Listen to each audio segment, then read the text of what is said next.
রে ও পানওয়ালি তুই আমারে করলি মস্তানা।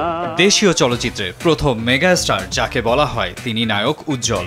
এদেশের চলচ্চিত্র ইন্ডাস্ট্রি যখন ভরা যৌবনে তখন অজস্র সুপার ডুপার হিট চলচ্চিত্র উপহার দিয়েছিলেন তিনি। তার অভিনীত নসিব সিনেমাটি টানা 9 মাস ধরে চাঁদপুরের একটি সিনেমা হলে চলেছিল, যা এই দেশের চলচ্চিত্রের ইতিহাসে বিরল। খবর পেলাম পাশের বাড়িটা খালি আছে, আপনি নাকি দেখাশোনা করছেন। 1970 সালে তার অভিনীত প্রথম সিনেমা বিনিময় মুক্তি পায়। নায়িকা ছিলেন কবরী। তারপর ক্যারিয়ারে কেবলই সাফল্য ছুঁয়ে গেছে। শতাধিক সিনেমা করেছেন। নায়ক, প্রযোজক ও পরিচালক 3 মাধ্যমেই সফলতা পেয়েছিলেন তিনি। জানা গেছে কিভাবে তিনি পেয়েছেন মেগাস্টার উপাধি। জ্যেষ্ঠ সাংবাদিক দুলাল খান জানান, 80-র দশকের শুরুতে নসিব, উসিলা, নালিশের মতো চলচ্চিত্রগুলো যখন সুপার ডুপার হিট হলো, সে সময় চিত্রালীতে সাংবাদিক আহমেদ জামান চৌধুরী খোকা একটি আর্টিকেল লেখেন। তার আর্টিকেলে উজ্জ্বলকে মেগাস্টার তকমা দেন।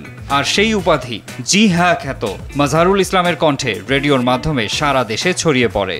ভেবেছিলাম সাগরেদদের অবস্থা দেখে তোর শিক্ষা হয়ে যাবে।